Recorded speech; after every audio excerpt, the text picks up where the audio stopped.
पिछले एपिसोड में हमने देखा एश ने विलेज पर हमला करने वाले उस पोकेमोन को डिफीट कर दिया था और उसके बाद वो पोकेमोन जिस ट्रेनर का था वो ट्रेनर एक इविल ऑर्गेनाइजेशन का सेकंड हैंड कमांडर था। और एश को तभी पता लगता है अर्थ पे हमला करने वाले तीनों टीम में से जो दूसरी टीम थी वो यही टीम थी। सो एश मन ही मन बोलता है मैं जिस काम के लिए यहाँ पर आया था अब वही काम करने का टाइम आ चुका है। मुखिया उनको रोकने का ट्राई करता है पर एश तो अभी किसी का बात सुनने को तैयार नहीं था और इस तरफ सरीना भी एश का साथ देती है। भले ही सरीना के पोकेमोन में से कोई भी अब लड़ने की हालत में नहीं था सो वो एश को सपोर्ट करती है और एश अपने 2 ट्रम्प कार्ड को छोड़ के बाकी सारे पोकेमोन को बाहर निकलता है और वो 2 ट्रम्प कार्ड थे एश का हुपा और आर्कियस। इस ओर से एश के सारे पोकेमोन टकराते हैं सेकंड हैंड कमांडर के साथ आए हुए बाकी सारे ट्रेनर्स के पोकेमोन के साथ। एश के सभी पोकेमोन म्यू, म्यूटू, ग्रिजर्ड, एक्सेवियर, ड्रैगो और कॉपी कैट पोकेमोन रैग्नोर एश के सभी पोकेमोन ने बस कुछ ही टाइम के अंदर सेकंड हैंड कमांडर के साथ आए सारे ट्रेनर्स को हरा दिया था। ये सब देख के सेकंड हैंड कमांडर बोलता है लगता है अब मुझे अपनी ताकत का यूज करना होगा, चलो कोई तो मिला मेरा टक्कर का। ये बोल के सेकंड हैंड कमांडर भी अपने सारे पोकेमोन को एक साथ बाहर निकलता है। फिर सेकंड हैंड कमांडर के पोकेमोन और एश के पोकेमोन के बीच शुरू होता है एक भयंकर लड़ाई। ये लड़ाई इतना ज्यादा भयंकर हो रहा था इससे गाँव के काफी सारे जगह पे तबाही मच रहा था बट उसके बाद भी इन दोनों में से कोई भी पीछे हटने को तैयार नहीं था। एश बोलता है ये सेकंड हैंड कमांडर तो काफी पावरफुल है, अगर यही इतना पावरफुल है तो इनका लीडर तो और भी ज्यादा पावरफुल होगा और उससे लड़ने से पहले मुझे इसे हराना होगा। दोनों के बीच में और भी काफी टाइम तक फाइट होता है। फिर ये सीन कट होके हमें दूसरे सीन में दिखाया जाता है गाँव का मुखिया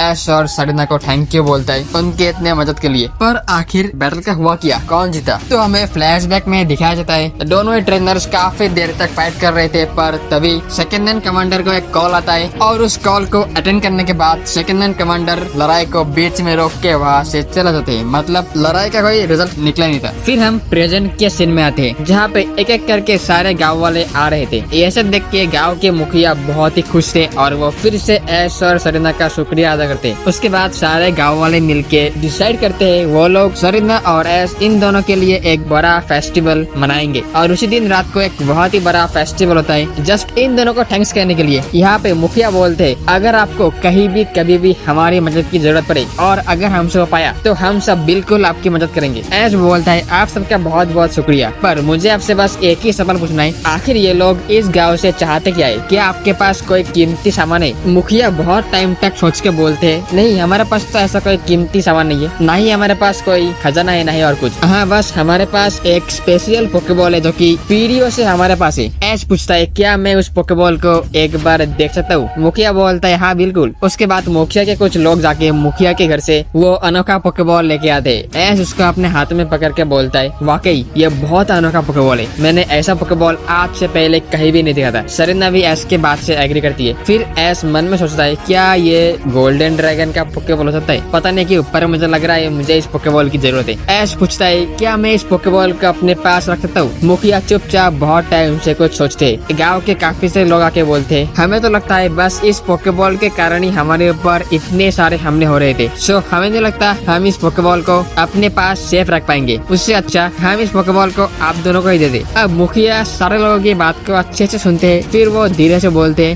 शायद तुम दोनों के पास पोकेबॉल देना सही होगा, वैसे भी हमारे पास इतनी ताकत नहीं है कि हम उन लोगों को रोक पाए इस पोकेबॉल को लेने से और मुझे तो लगता है हमारे पूर्वजों को भी इस पोकेबॉल को बचाने के लिए खुद को सैक्रिफाइस करना पड़ा होगा। फिर वो पूछते क्या ऐश और सरीना तुम दोनों इतने बड़े रिस्क को लेने के लिए तैयार हो? क्या तुम हमारे लिए इतने बड़े ऑर्गेनाइजेशन से लड़ोगे? ऐश बोलता है मैं बस आपको एक ही बात बताता हूँ, इनसे बस आपकी ही दुश्मनी नहीं है, इनसे हमारी भी दुश्मनी है और मैं आपको भरोसा दिलाता हूँ मैं इस पोकेबॉल को खुद से भी ज्यादा संभाल के रखूंगा। उसके बाद मुखिया वो पोकेबॉल ऐश को दे देते हैं। ऐश उस पोकेबॉल को अपने पास रख लेता है। उसके बाद फेस्टिवल ओवर होने के बाद अगले दिन सुबह सरीना और ऐश गाँव के सारे लोगों को अलविदा बोल के वहाँ से अपने आगे के जर्नी में निकल पाते हैं। वो लोग फिलहाल एक जंगल में रुके हुए थे। ऐश उस पोकेबॉल को अपने हाथ में लेके बोलता है सरीना मुझे लगता है हमें इस पोकेबॉल को अच्छे से समझने के लिए सुधारना की जरूरत होगी। सरीना पूछती है और क्यों? ऐश बोलता है क्योंकि गोल्डन ड्रैगन को सुधारना ही सबसे अच्छे से जानती है और अगर तुम्हें याद ना हो तो गोल्डन ड्रैगन ने बोला था जब मुझे वो पोकेबॉल मिल जाएगा वो खुद ब खुद मेरे सामने अपीयर होगा, पर अब मेरे हाथ में एक पोकेबॉल है जिसके बारे में मुझे कुछ भी पता नहीं है और अगर वो गोल्डन ड्रैगन का होता तो वो शायद तभी आ जाता पर वो अभी तक आया नहीं है। सो स्वर्णा की हेल्प चाहिए। फिर सरीना अपने स्वर्णा को बाहर निकलती है। स्वर्णा बोलती है ये पोकेबॉल पोकेमॉन इससे नेगेटिव एनर्जी मतलब शैडो एनर्जी का फील आ रहा है और इसका बस एक ही साइन है, ये पोकेबॉल गोल्डन ड्रैगन का नहीं, यह पोकेबॉल है ब्लैक ड्रैगन का। ऐश बोलता है अब मैं सब कुछ समझ चुका हूँ। जैसे कि पिछले टीम एक्स उनका मिशन था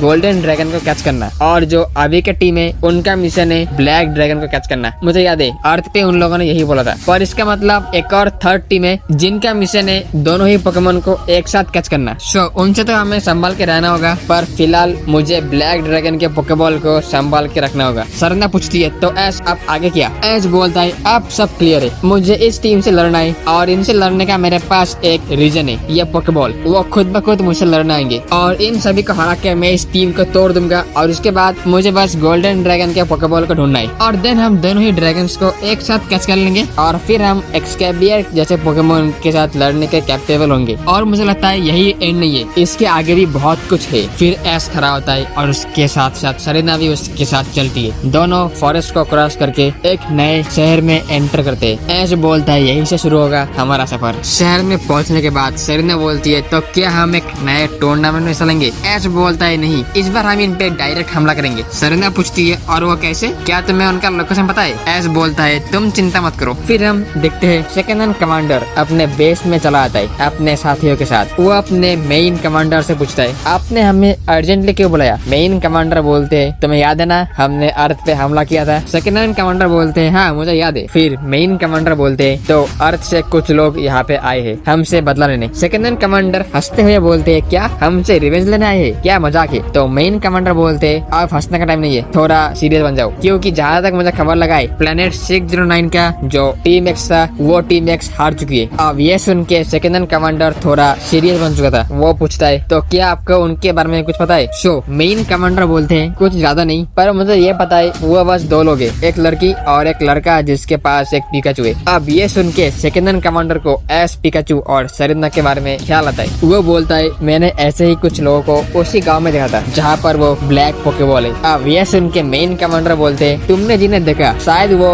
वही दोनों हो हम जिनके बारे में बात कर रहे थे, चाहे वो हो या ना हो, बट तुम्हें उनको कैद करना होगा, हम कोई भी रिस्क नहीं लेते। ये सुनने के बाद सेकंड हैंड कमांडर अपने बहुत सारे साथियों के साथ बेस से बाहर निकलता है और फिर से उस गांव की ओर रवाना होता है। पर फिर हमें उस बेसमेंट में एक पोकेमॉन दिखाई देता है ऐश का म्यू, जो कि छुप छुप के उन्हें देख रहा था और उसे ऐश नहीं बचा था उनके बेस के बारे में पता करने के लिए। फिर म्यू टेलीपोर्ट से ऐश के पास चला आता है और ऐश सरीना के सामने के बोलता है उसने इस टीम का बेस ढूंढ लिया। ऐश बोलता है अब सही टाइम है उन पे हमला करने का, म्यू हमें ले चलो। फिर ऐश का म्यू सरीना ऐश पिकाचू के साथ खुद को भी टेलीपोर्ट करता है उसी बेस में। हमारे चैनल के मेंबर्स के लिए special shout out and special thanks.